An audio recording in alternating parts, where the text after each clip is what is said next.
Olá, senhoras e senhores, vocês alunos, vocês que estão do outro lado da telinha. Começou mais um episódio do Modo Copa. Estamos juntos aí para falar de um dos lados da Alemanha, uma potência aí no futebol, campeã, e do outro, um time que vem das alturas, né? Equador. Quem vai levar nessa? Mas lembrando que a gente não fala só de futebol, a gente também fala sobre vestibular, tudo aquilo que pode cair. E você, aluno, já fica ligadinho, porque é importante o que a gente vai falar hoje. E eu tô com um time, cara, eu tô até emocionado, porque eu tô com um time daqueles, né? Um time novo, um time escalado, rostinho novo, para você, aluno, ficar de olho, ficar realmente com a gente até o final. E eu vou começar por ele. Professor de Geografia, professor Gustavo, seja muito bem-vindo. Obrigada por estar com a gente. Fala pessoal, tudo bem com vocês? Fico muito lisonjeado em participar do Modo Copa. Vamos falar de futebol, vamos falar de geografia, vamos falar de preparação para o vestibular. Conto com vocês, com essa bancada aqui maravilhosa. Com essa bancada maravilhosa, do seu ladinho aí, Felipe, professor de Biologia, muito obrigada. Agradecer o rostinho novo, né? Porque assim, de novo, já passei tem muito tempo, mas é um prazer incrível, né? Estar aqui com pessoas tão legais, tão interessantes, para a gente trocar uma ideia, falar sobre Copa, sobre educação e outras coisinhas mais. Perfeito. E agora, obrigada, professor, por estar com a gente. Professor Luciano, de Linguagem, seja muito bem-vindo. Agradeço o convite, é um prazer estar com todos vocês aqui, meus amigos de bancada, jornada, tablado e vida. E, Ariane, obrigado mais uma vez pelo convite, para a gente poder trocar ideia e fazer o modo Copa mais interacionista possível aqui. Olha, eu vou sair do roteiro aqui para perguntar para vocês. Vocês estão escalados com esses professores. Qual é a emoção de estar do lado do Felipe, do professor de Linguagens, Gustavo? Olha, uma emoção ímpar. Esses dois aqui, dinossauros da sala de aula. Eu novinho, claro, estou começando agora, né? Agora, Filipão... Eu nasci há 10 mil anos atrás, não é isso? Eu nasci há 10 mil anos atrás. Eu sou um dinossauro. Olha, dinossauro. Dinossauros da sala de aula, que honra. Jurássico, né? Eu comecei agora. Escrevemos no giz, inclusive. A gente usava giz. Mas brincadeiras à parte, é muito bom fazer essa troca, biologia, redação, literatura, a gente pode trocar muito, conversa muito com geografia, né? Eu sou casado com uma bióloga, né? Pena que eu não te conhecia antes, mas é muito Mentira, bom. Mentira, eles se conheceram. Eles se conheceram. Tá? Por que você foi tão novo assim? É isso, e você, professor, como que se sente? Sim, eu acho que toda troca é interessante no sentido de aprendizado. E conviver, por exemplo, com o Felipe. Felipe, conforme o Gustavo falou, é de uma era antes de pensar o ontem, inclusive, né?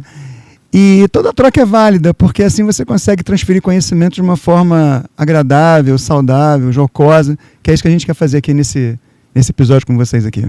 E você, Felipe, conta pra gente por estar com esse time escalado também. Eu queria falar que eu tô sofrendo bullying com essa questão da idade, né? Mas eu estudei junto com o Paulo Freire, era só um detalhe só, mas não significa que eu sou uma pessoa de mais idade. Mas eu estava falando anteriormente, estar com pessoas inteligentes, pessoas que dominam, que falam, né? É muito interessante, acrescenta muito, né? Então, eu acho que vai ser um dia incrível, vai ser uma gravação incrível e tem tudo para ser um programa maravilhoso, ímpar. Emocionante, por isso que a gente pede... Eu vou jogar para vocês. Pede para se inscreverem no nosso canal. Gustavo, vai.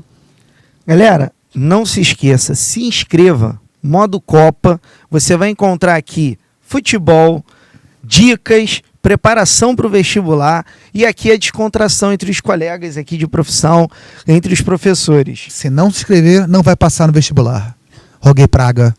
Eita, É isso. Vamos amenizar a situação, vai passar sim. Eu vou confirmar o que eles falaram, mas só com um detalhe, eu não vou acrescentar muita coisa, só vou dizer o seguinte: qual lugar que você vai encontrar tanta gente boa assim? Então vai, se inscreva, e ao se inscrever, chama um colega, chama um amigo, compartilha, é isso que faz o vídeo crescer, viralizar e a gente virar um sucesso, mesmo com o Felipe. Com certeza com o Felipe. Eu vou tentar de tudo para não. Mentira, brincadeira. Corta a edição, corta. E agora, pensando na sua disciplina, a gente vai falar sobre a Alemanha, Equador, um jogo assim que vale o que esperar, né? Eu até falei nos bastidores, gente, vocês entendem de futebol? E aí, o que vocês acham? Porque a Alemanha aí é uma potência, uma campeã. Eu acho que você de casa ainda lembra comigo, porque eu chorei, gente. Sendo bem sincera, eu chorei. Eu acho que foi traumatizante, não só pra mim. Lá vem ele de novo, lá vem ele de novo. 14. Passeio. Liguei a televisão e era gol pra todo Quem lado. dirá? Do Brasil, Gol. 7-1, infelizmente. Mas e aí, esse ano, o que esperar de Alemanha? Eu queria agradecer só o Oscar por não ter comemorado aquele gol, né, cara? Porque assim, seria deprimente, né, o gol 7-0 comemorar, porque tem jogador que faz isso, né? Tá 3-0, 4-0 pro time, o cara faz o gol e sai comemorando. Eu falo, gente, por que isso? Dá 3-0, 4-0. Então agradecer, Oscar, obrigado por ter feito o gol e não comemorar isso. Valeu a pena, né? Não valeu a pena não, porque foi 7, mas tudo bem. Foi 7. Eu já desliguei a televisão. Não valeu a pena não, mas tudo bem. E você naquela época? Então, tava na casa de familiares, tava na casa do meu tio, e o meu tio é aquele que torce, mas torce contra.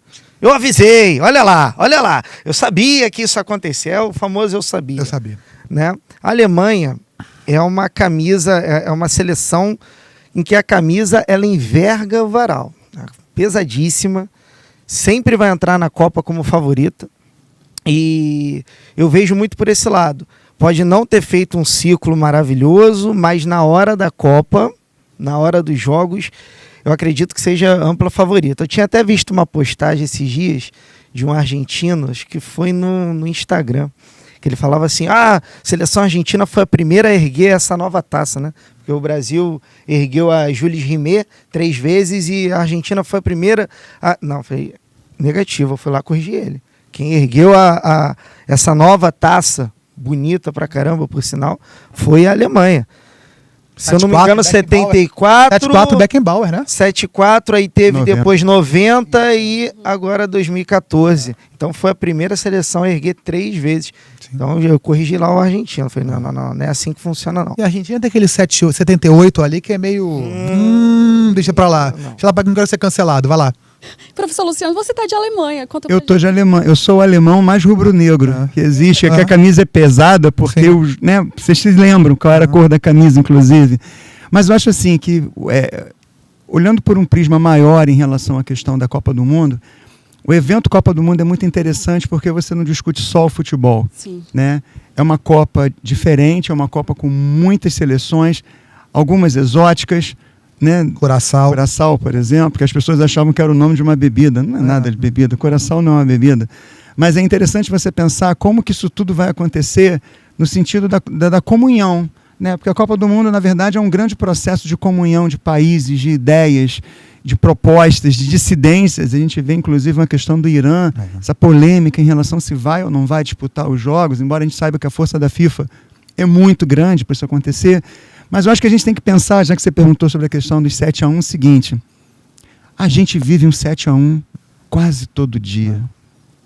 Então o 7-1 foi, na verdade, um resultado pífio, um resultado complicado, mas eu acho que ele expressou para a gente naquele momento, enquanto brasileiro, o que a gente tinha que pensar desse nosso futebol, dessa nossa cultura, dessa cultura um tanto quanto prepotente de que nós iremos conquistar tudo a toda hora, a todo instante. Então, eu acho que a nossa bola, ela deu uma baixada, mas em compensação fez com que nós tivéssemos um senso crítico muito mais apurado em relação às coisas que acontecem no nosso país, e todo dia nós temos, infelizmente... Futebol é político, né?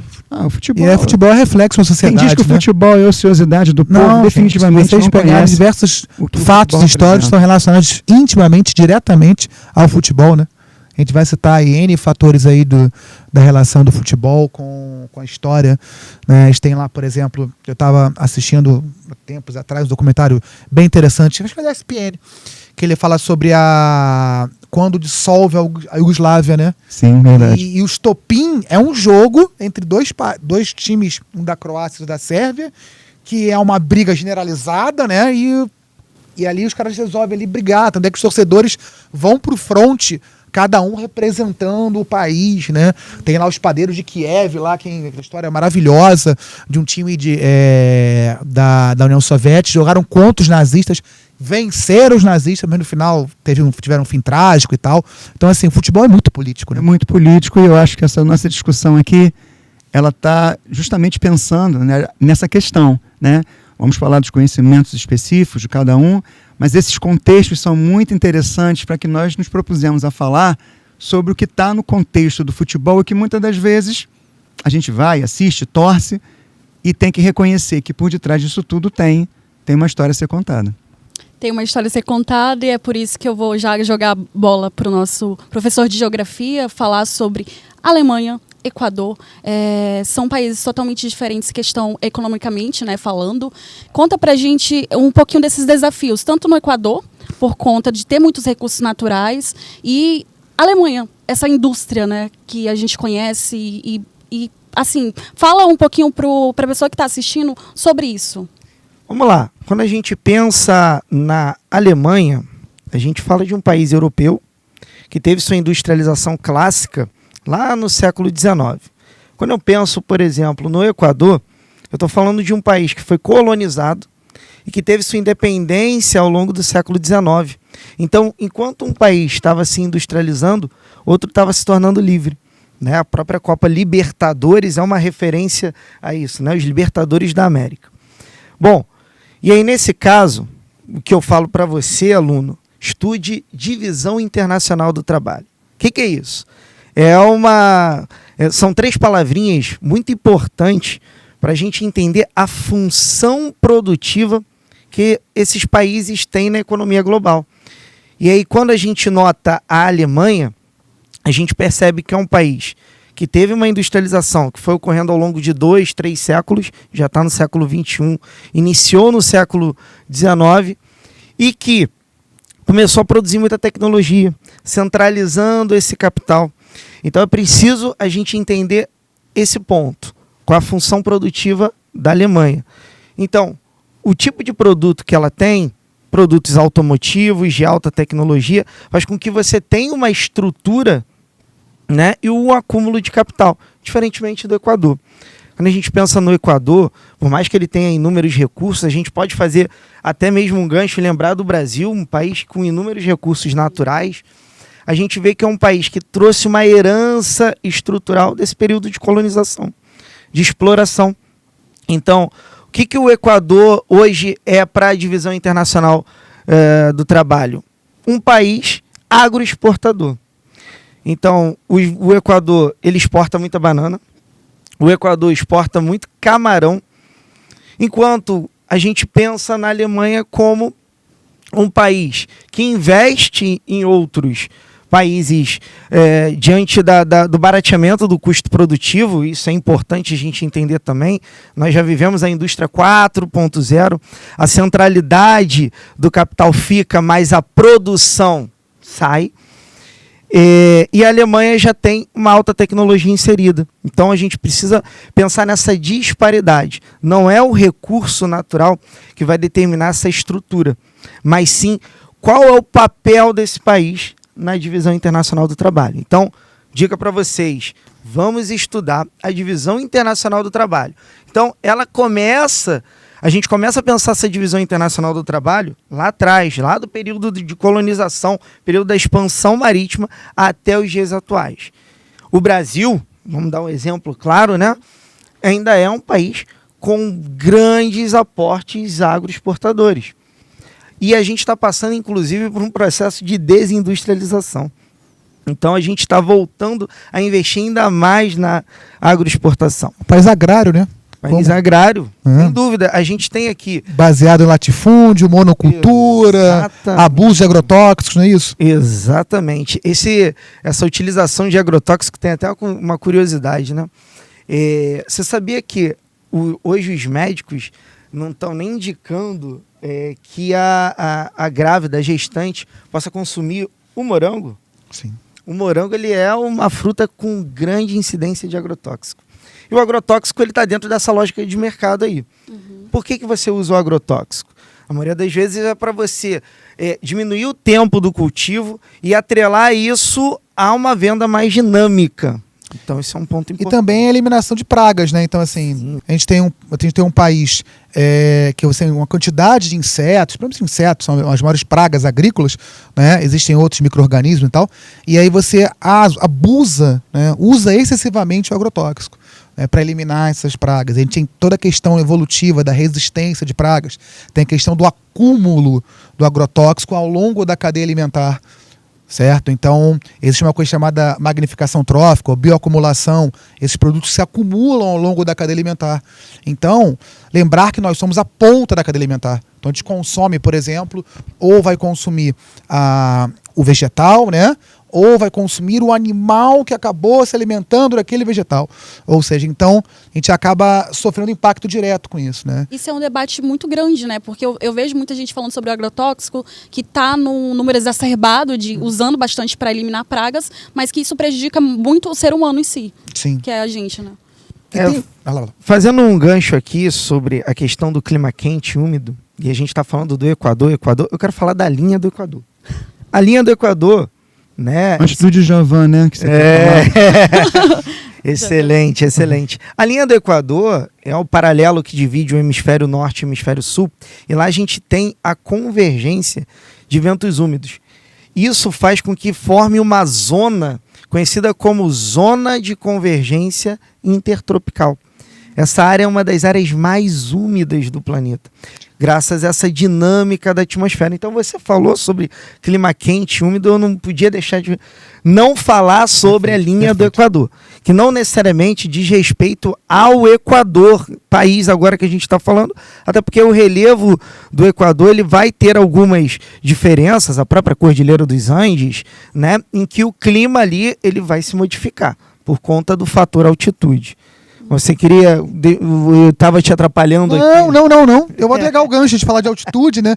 A gente pode falar de quanto é problemático, né? Já sabia que ia entrar a história da LDU. Eu vou pular essa parte da LDU, porque tem Recopa. Tem Recopa, eu ganhei no Maracanã da LDU. Não é Maracanã, então não tem problema não. Tudo bem que foi o gol do Traíra lá do Palmeiras. Mas, assim, pegar esse gancho da altitude, né? Porque o Equador tem isso, é uma geografia bem... intensa, diversificada, né?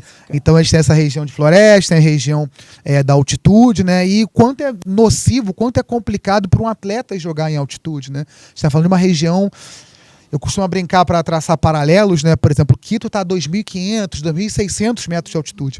A gente está falando de Teresópolis, por exemplo, que é a cidade mais alta dessa do Rio de Janeiro, de 800 e alguma coisa, 890. Então a gente está falando de 3 vezes Teresópolis. Então, imagina botar Teresópolis em cima, né? O quanto alto fica. Então você tem menos oxigênio disponível, certo? E aí você tem toda a dinâmica pela menor concentração de oxigênio. A gente está falando de um atleta. Um atleta tem um consumo absurdo de oxigênio durante 90, 95 minutos que ele joga. Então as equipes hoje elas se programam, né? Levam cilindros, né? Tem, geralmente, a adaptação, a aclimatação ao local, chegam ou em cima do jogo, ou chegam antes, bem antes. Então, tudo isso em relação a interfere, por exemplo, se fosse o país sede, lá o Equador, muita gente ia... Interfere muito, né? Assim, porque a adaptação é muito complicada. Até para eles a adaptação é muito complicada, né? A gente vai pensar, por exemplo, é muito cultural lá deles o chá de coca, né? O cara lá faz um chá, como faz um chá mate, como gaúcho aqui na Argentina, vai ser um programa nosso mais à frente, né? Ele usa o chá de coca. Para quê? Não é uma questão de amortizar, diminuir os efeitos da altitude. Expande os brônquios, né? Os brônquios, olha ele. É verdade. O fator casa durante as eliminatórias, né, pela seleção do Equador foi primordial. Eles jogavam na maioria das vezes em Quito, porque também tem Guayaquil.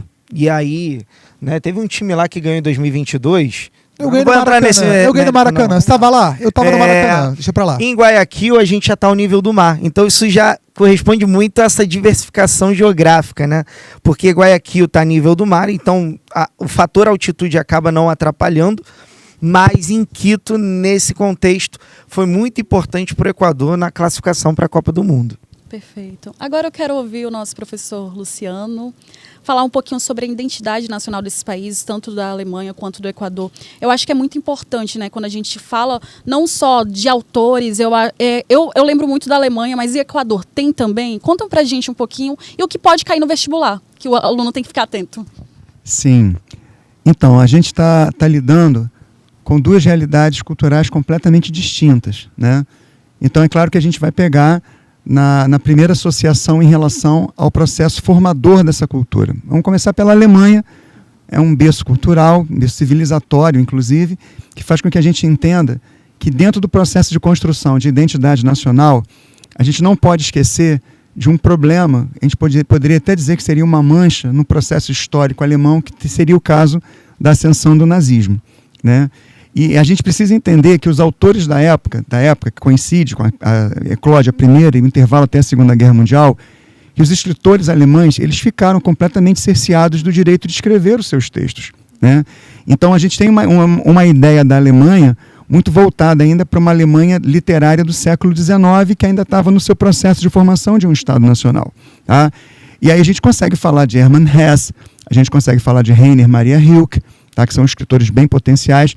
Não pode esquecer de Goethe, que é um baita dramaturgo alemão, e trabalha hoje com uma realidade cultural bem diferente, tentando tirar um pouco aquela mancha que ficou do passado em relação ao processo nazista, tá? Mas a literatura teria compactuado alguma vez com o processo?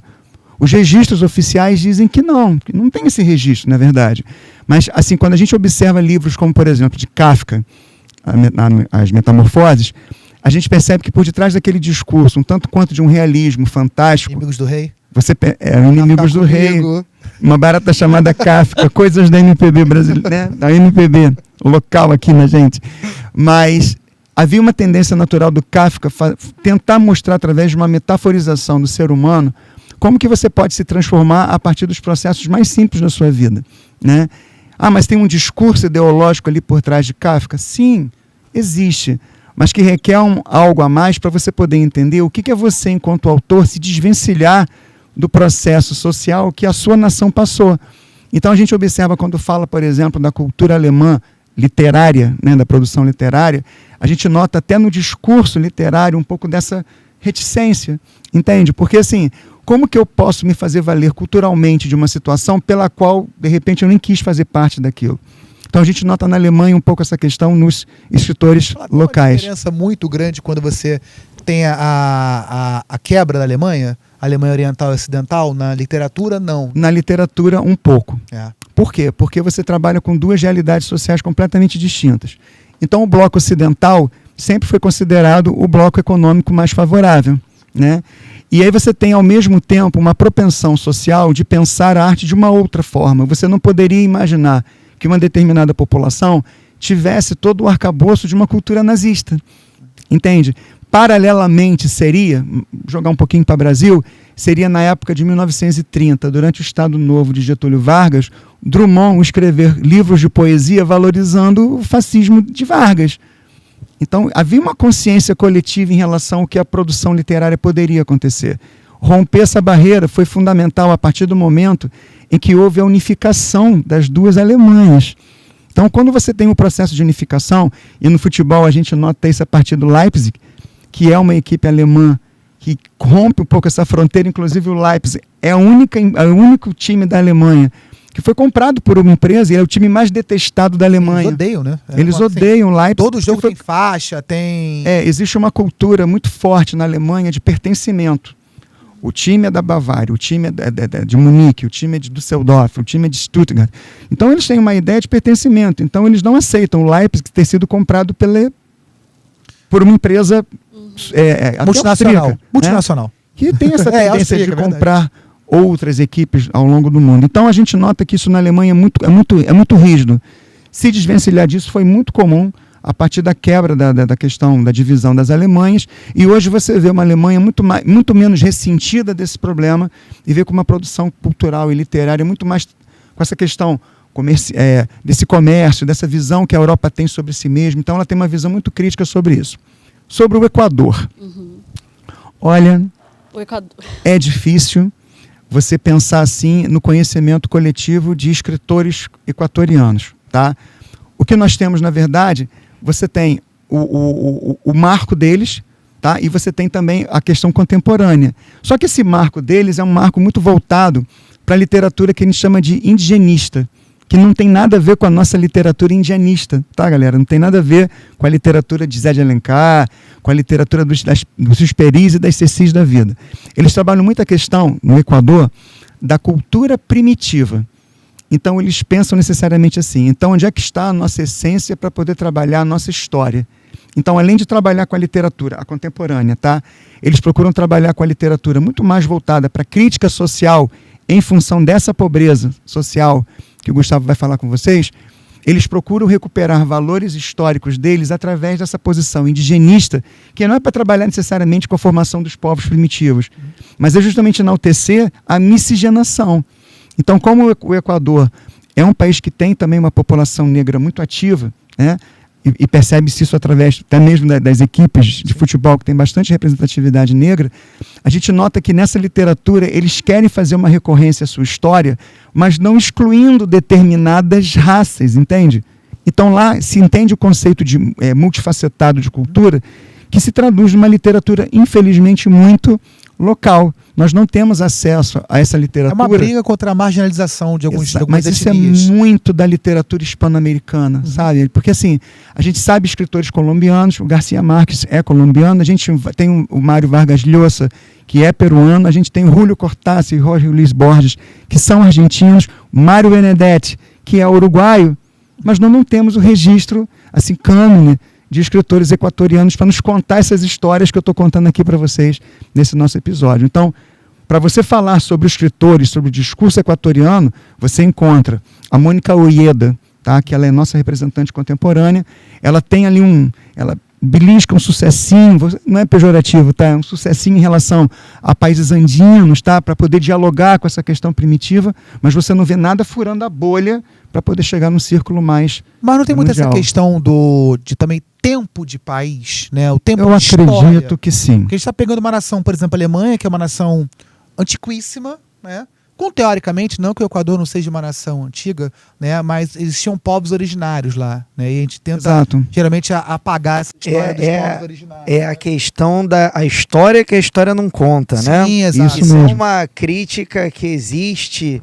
Eu, como um grande fã de samba, né? O Samba da Mangueira é Um excelente ritmista, tá, gente? Muito, ó. Não Excelente sabemos ritmo. disso. Furiosa, da Furiosa. É o cara. Não é Cria, pouca coisa cria de não, Vila tá? Isabel, menino. Cria de Vila Isabel, andava Silva Teles ali, né? Inclusive, o arroba dele vai estar aqui embaixo. É, isso aí. Então, Não me arruma um ingresso pra Sapucaí, mas tudo bem, deixa pra lá. Deixa eu lá. Não, mas não foi o camarote, você não recebeu, não? Não. Então. Frisa, não. Enfim. Eu fui eu fiquei todo... Mas é isso, a história que a história não conta, né? Dos povos pré-colombianos, isso a gente sabe muito pouco. Verdade. Né? A gente tem essa noção, o imaginário, o senso comum tem esse pensamento de não, porque a Alemanha, a Europa, porque a história é contada a partir da visão eurocêntrica. Então isso é um contraponto que a gente precisa fazer, né? Trazer isso. O samba traz muito isso, né? Com essa questão sim. de reforçar, né, as etnias africanas e outras etnias. Exatamente. E talvez isso, na questão cultural do Equador, seja um pouco prejudicado, porque você não tem expoentes culturais para traduzir essa intenção. Então a literatura ela acaba sendo vista como a chamada literatura marginalizada por uma relação hispano-americana que coloca o Brasil no centro de um continente. Então, infelizmente, essa questão acontece aqui na América do Sul. E quando a gente fala de outros países, a gente ou faz uma coisa muito pontual, como eu fiz agora com os outros escritores, ou acaba relegando, segundo caso, as questões de países que não são tão conhecidos esteticamente na sua literatura como o Equador. Perfeito. Você até puxou o gancho para que ele falou sobre o desafio social, né? Questão do Equador. Conta pra gente um pouquinho dessa discrepância. Então, quando a gente pensa em Alemanha e Equador, a Alemanha, principal economia da União Europeia, inclusive, a gente está em 2026, 10 anos do Brexit. 10 anos do Brexit, atenção. Saída do Reino Unido da União Europeia. União Europeia que é o maior bloco econômico de países aí no mundo todo. E a Alemanha é a principal economia. Vem logo em seguida a França e a Itália. Rachou lá a Escócia, Irlanda, essa briga do Brexit, Isso, né? essa briga mesmo. É. Porque era um casamento que nunca deu certo entre Escócia e Reino Tem uma Unido. questão religiosa aí, né? Exatamente. Origem, religião, mas só vamos deixar para um próximo episódio, né? Enfim, em relação à Alemanha, essa disparidade ela fica evidente. A gente tem o maior PIB da Europa contra um PIB modesto do ponto de vista latino-americano. O próprio presidente do Equador, ele é fruto disso, Daniel Noboa, que é o presidente, o pai dele era um grande fazendeiro exportador de banana. Então está muito vinculado a essa agroexportação e essa falta de diversificação na economia. Isso acaba criando, como eu falei, uma herança estrutural de grande desigualdade social, né, que a gente encontra no Equador, e em contrapartida na Alemanha ela acaba sendo um polo de atração imigratória. A maioria dos fluxos migratórios que acontecem na Europa, eles são destinados às duas maiores economias de fato, que é a França e a Alemanha. Então essa disparidade ela fica muito evidente nesse aspecto. E não só nesse aspecto, também na literatura que a gente viu. E professor, eu estou até curiosa, porque você também, como faz, né, redação e tudo mais, pode cair algo envolvendo isso, ou a questão da Copa do Mundo? O que o aluno tem que ficar atento em relação? Olha, especificamente dos nossos 2 países desse episódio, acho pouco provável.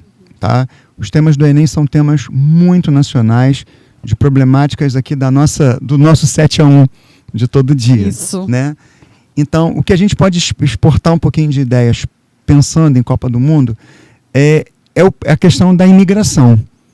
Eu acho interessante tocar nessa questão, porque a gente vê que os Estados Unidos, o Canadá e o México, eles precisam se preparar para receber povos de diferentes culturas.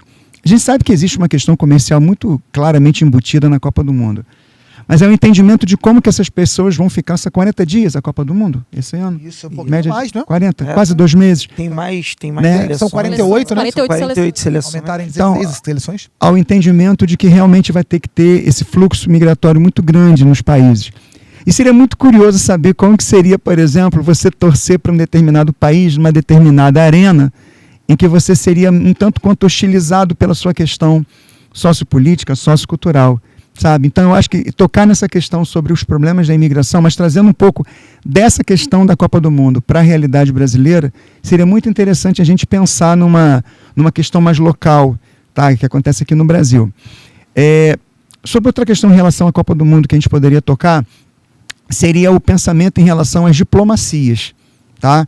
É claro que o Enem, quando vai falar de um tema local, a diplomacia local é completamente diferente da diplomacia internacional. Tá? Mas é o entendimento do outro. Eu acho que essa questão de saber se colocar no lugar do outro, que é o conceito de empatia, faz a Copa do Mundo deixar isso muito bem refrigerado na nossa mente. Entendeu? Como que é o entendimento, que é até um lema da FIFA, que é o respeito, né? Como que isso vai ser colocado em prática em relações sociais que são tão difíceis de acontecer no nosso dia a dia. Então, as pessoas que citam muito autores como Zygmunt Bauman, que discute o conceito de modernidade líquida, para não deixar o discurso meio vazio, que associa esse conceito de Bauman, que é tão falado, tão infelizmente posto em clichê, que coloque-se em discussão, por exemplo, para discutir como que vai ser o entendimento de você estar na casa de um anfitrião e ele está te recebendo bem, ele está te tratando bem, ele está te acolhendo dentro da sua individualidade, enquanto cidadão que está presente ali para assistir aquele jogo, e trazer isso para um pouco da nossa realidade, sabe? Que nem sempre é tão cordial assim, nem sempre é tão empática como a gente imagina. E Lu, eu complementando um pouquinho, trazendo um outro autor que é muito utilizado como repertório nas redações, eu diria o nosso maior geógrafo contemporâneo, que é o Milton Santos. Ele escreve um livro chamado Por uma Outra Globalização, que ele vai questionar essa ideia, esse imaginário coletivo sobre o que é a globalização, ou seja, a globalização é a integração, né? O aumento dos fluxos de mercadorias, de pessoas, de informações. E uma síntese disso seriam esses mega eventos, as Olimpíadas, a Copa do Mundo. No entanto, quando ele questiona, ele fala, essa é a globalização como fábula, essa ideia da integração. Mas, na verdade, a globalização ela é perversa. Ele traz isso quando ele indaga sobre quem tem acesso a esses jogos. Será que todo mundo vai poder acessar esses jogos durante esse evento? Como é que vai ser esse ingresso? Então, às vezes, isso já aconteceu no Brasil em 2014. Quem aqui, né, talvez você que... o aluno em geral, né, 2014 era criança, muito nenenzinho assim. Tiveram que fazer uma redução drástica no preço dos ingressos. Mas a dificuldade para a gente assistir um jogo, pô, eu lembro que a Alemanha teve Alemanha e França, foi Alemanha e França, foi no Maracanã, que o ingresso estava caríssimo. Então, nesse sentido, quem tem acesso a isso? Será que essa ideia de integração, ela de fato existe?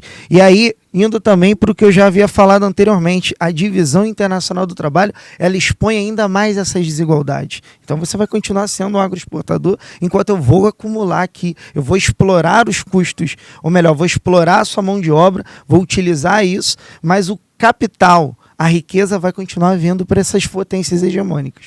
Entende? Perfeito.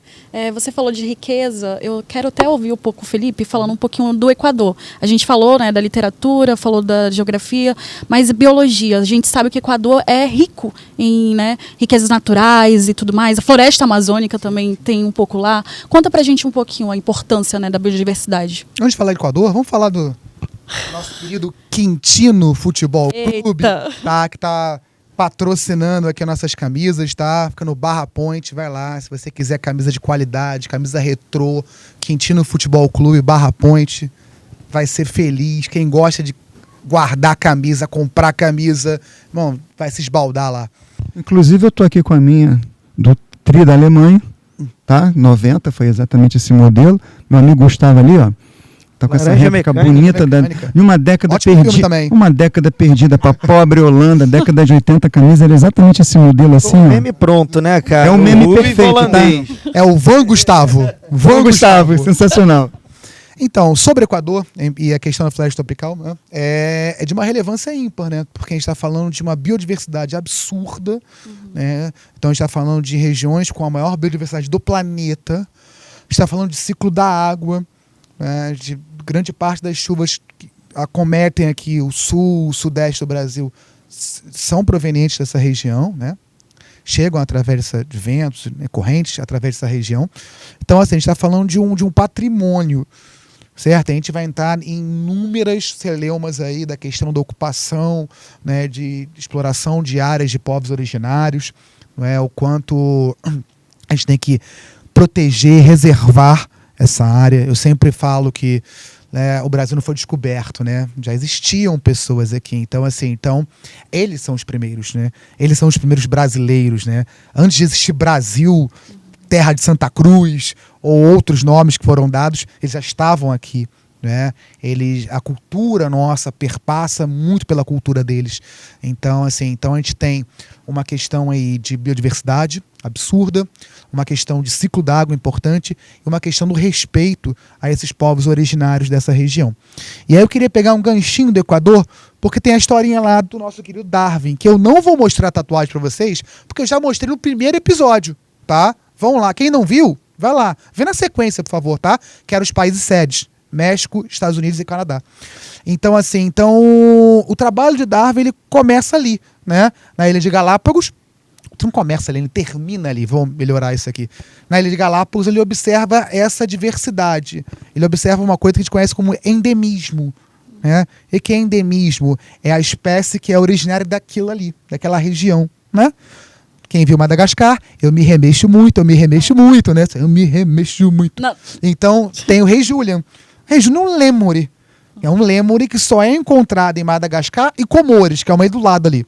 Tá? Então você vê o quanto você encontra um animal só naquele espaço, né? Porque aquele animal só é endêmico daquela região. Que já fala de seleção natural, né? A gente vai falar lá da geografia, a gente tinha a Pangeia, depois Gondwana, Laurásia, vai a separação, as placas tectônicas vão dividindo, separando, e essas espécies que viviam num ambiente em comum, elas passam a viver em ambientes diferentes.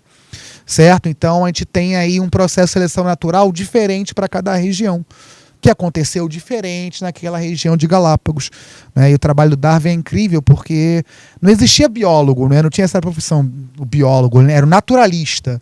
Então o cara observava a natureza e a partir dessa observação ele extrai as informações dele, né? Então, assim, a observação final dele é justamente em Galápagos. Ele observa aves diferentes, justamente tentilhões, e ele compara o bico com o tipo de alimentação de cada ave.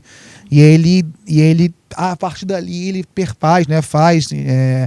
Projeta, demorou um pouquinho, porque tinha uma questão religiosa aí. Darwin era para ser padre, ele estava naquele caminho já, ele muda um pouco a ideia dele, tá? Ele leva um tempinho para publicar a obra dele, que é a seleção natural, que é a origem das espécies, né? Da onde ele propõe a ideia da seleção natural. Então a gente tem aí uma história muito forte no Equador, né? A biologia está muito forte no Equador. Muito presente. E quanta riqueza, quanto conhecimento, né? Eu até agradeço muito aos professores, muito obrigada pela presença de vocês. Quero um momento de descontração, porque antes de a gente terminar, eu quero um momento palpite de vocês. Alemanha, Equador, qual o placar, professor Luciano? Olha, futebol dizem que não é uma Vai ter ciência gol do Plata? exata. Gol do Plata? Tem Vocês que ter gostam gol do do Plata? Tá? Tem que ter gol do Plata. Mas futebol, dizem que não é uma ciência exata, mas o poderio é muito discrepante. Então, assim, deixando a nossa paixão hispano-americana de lado, nossa paixão latina de lado, a Alemanha é grande favorita, com certeza. Quanto? 2-0. Tá, palpite. Você, professor de... Eu gosto de jogos animados, né? Como eu vou ver o jogo sem essa questão de torcer, né? Então, assim, vou apenas 4-3 Alemanha. Um jogo animado. Bailarino. 7 gols, né? Um jogo Placar animado. bailarino. Eu quero caos. Eu quero animação, entendeu? Essa emoção. É isso, eu quero algo emocionante. E você, professor? Você sabe, Eric, que eu sonhei que o Plata fazia um gol. Sonho. Sonhou? Né? No sonho, o Plata eram 48 do segundo tempo. Nunca dá certo isso, não. Desculpa, O pessoal sonha no desculpa. bicho não dá certo. Lembra Olha também. só, Deixa eu falar. 48 do segundo tempo, bola cruzada, bate e rebate para um gol do Equador. Plata marca. Final 4-1 Alemanha. 4 Alemanha, isso aí, perfeito. Toda uma emoção pra falar ainda que vai ter mais o quinto Alemanha ainda. Tem o quinto Alemanha no final ainda, só pra terminar 5-1. 7-1 Alemanha. Ai, não Alguém tem lembro. perda de 7, né? Não, Por o Brasil favor, já né? fez isso, tá bom, Por tá bom. favor, né? Tá bom. Muito obrigada, professores, pela presença de Obrigado a você. vocês. Muito obrigada mesmo. Eu que agradeço. Se inscrevam no canal, porque tem muito conhecimento, muita coisa que eles falaram que pode cair nos seus vestibulares, no Enem. E Temos diversos programas, né? Assim, temos. Gente, se quantitativo de programas, de assuntos, de pessoas diferentes. É um canal incrível. Perfeito. Muito obrigada pela sua presença, pela sua audiência e até o próximo episódio.